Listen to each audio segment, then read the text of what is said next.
नमस्कार, सत श्री अकाल दोस्तों, मैं हूं आपका अपना हरभजन सिंह और आप सबका स्वागत है मेरे यूट्यूब चैनल में। पहले तो मैं आप सबसे माफ़ी मांगना चाहता हूं कि मैं बहुत दिनों बाद यहां पर आपके साथ रूबरू होके कुछ बातें करना चाहता हूं, कुछ क्रिकेट की जानकारी जो थोड़ी बहुत मुझे है, कुछ अपनी नॉलेज आपके साथ शेयर करना चाहता हूं, कुछ आप लोगों से गैदर करना चाहता हूं क्योंकि क्रिकेट एक ऐसी चीज़ है मैं कहीं भी चले जाऊँ वो मेरे खून में है और उसके मैं बहुत करीब रहता हूँ। पर इस माध्यम के चलते हुए मैंने शुरुआत तो बड़ी अच्छी करी थी कि आप सबसे कनेक्ट रहूँगा, बट बीचों-बीच फिर मैं ये कर नहीं पाया, उसके लिए क्षमा चाहता हूँ। लेकिन अब मैं कोशिश करूँगा कि मैं ज़्यादा से ज़्यादा आप सबसे राब्ता रखूँगा इस यूट्यूब चैनल के ज़रिए। तो चलिए क्रिकेट की बात करते हैं कि हम सब जानते हैं कि 9 फरवरी से इंडिया-ऑस्ट्रेलिया बड़ी सीरीज़ जो है वो शुरू होने जा रही है और ये सीरीज़ का महत्व बहुत ज़्यादा है। वो इसलिए ज़्यादा है कि ये सीरीज़ तय करेगी कि डब्ल्यूटीसी के फाइनल में अगर भारत को प्रवेश पाना है, तो भारत को इस सीरीज़ में क्या-क्या चीज़ें हैं वो ठीक करनी पड़ेंगी और कैसे भारत डब्ल्यूटीसी के फाइनल में पहुँच सकता है।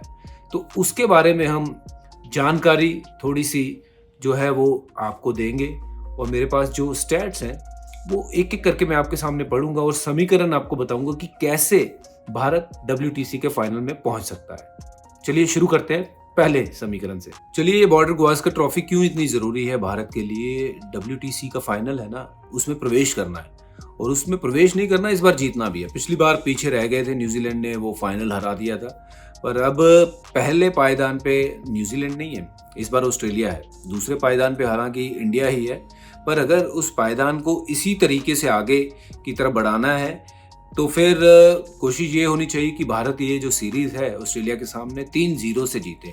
अगर भारत ये 3-0 से जीतता है या 4-0 से जीतता है या 3-1 से भी जीतता है, तो भारत का लगभग आगे जाना तय है, डब्ल्यूटीसी का फाइनल भारत खेलेगा।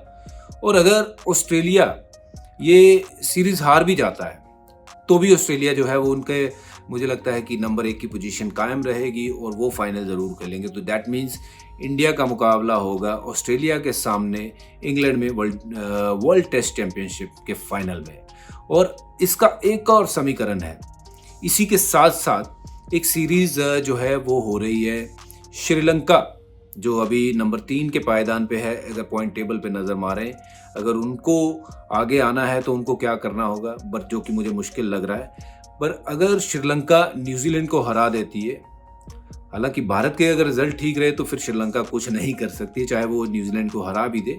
बट अगर न्यूजीलैंड श्रीलंका को हरा देती है तो फिर मामला बिल्कुल ही सेट है, क्योंकि न्यूजीलैंड का जो है वो पायदान में आप देखेंगे तो बहुत नीचे है, उनका कोई आगे आने का चांस नहीं है। तो मैं तो यही कहूँगा कि भारत ये 3-0 से या 4-0 से या 3-1 से ये टेस्ट सीरीज़ जो है ये जीते, ताकि वो अपना स्थान वो वहाँ पे कायम कर ले, ताकि दूसरी और नज़र ही ना घुमानी पड़े कि बाकी की टेस्ट सीरीज़ में क्या हो रहा है। अगर श्रीलंका न्यूजीलैंड को हराए तो भी हमने इतना अच्छा कर दिया है कि हम तो भाई बने हुए हैं नंबर 1 की पोजीशन पे और 2 की पोजीशन पे और फाइनल अभी खेलेंगे। और वहीं दक्षिण अफ्रीका चौथे नंबर पे है, उनकी भी टेस्ट सीरीज़ एक बची हुई है इस वर्ल्ड चैंपियनशिप से पहले, जो वेस्ट इंडीज़ के सामने होगी। अगर वो ड्रॉ हो जाती है तो कोई समीकरण चेंज नहीं होता। हाँ, अगर वेस्ट इंडीज़ जीतती है तो वो थोड़ा सा ऊपर जरूर आ जाएगी, बट फाइनलिस्ट को कोई दिक्कत नहीं पहुँचाएगी। तो मैं उम्मीद करता हूँ कि भारत ये टेस्ट सीरीज़ जीते और मुझे उम्मीद है कि ये जीतेंगे भी, क्योंकि जो पिचेस हैं, जो अपना एनवायरनमेंट है वो भारत में खेल रहे हैं, उस चीज़ का भरपूर टीम इंडिया फ़ायदा उठाएगी और डब्ल्यूटीसी फाइनल इस बार पहुंचना नहीं है, जीतना है। और मैं उम्मीद करता हूं कि इस बार हम खरे उतरेंगे। चलिए दोस्तों, इसी तरीके से आपसे मुलाकात होती रहेगी और कुछ ना कुछ नया लेके आएंगे, आपसे बातचीत करेंगे, बहुत कुछ आपसे जानूंगा और जो थोड़ी बहुत मेरी समझ है आपको बताऊंगा। तो जुड़िए मेरे यूट्यूब चैनल के साथ और बातचीत जारी रहेगी। टेक केयर, रब रखा, lots of love to you all. सत श्री अकाल।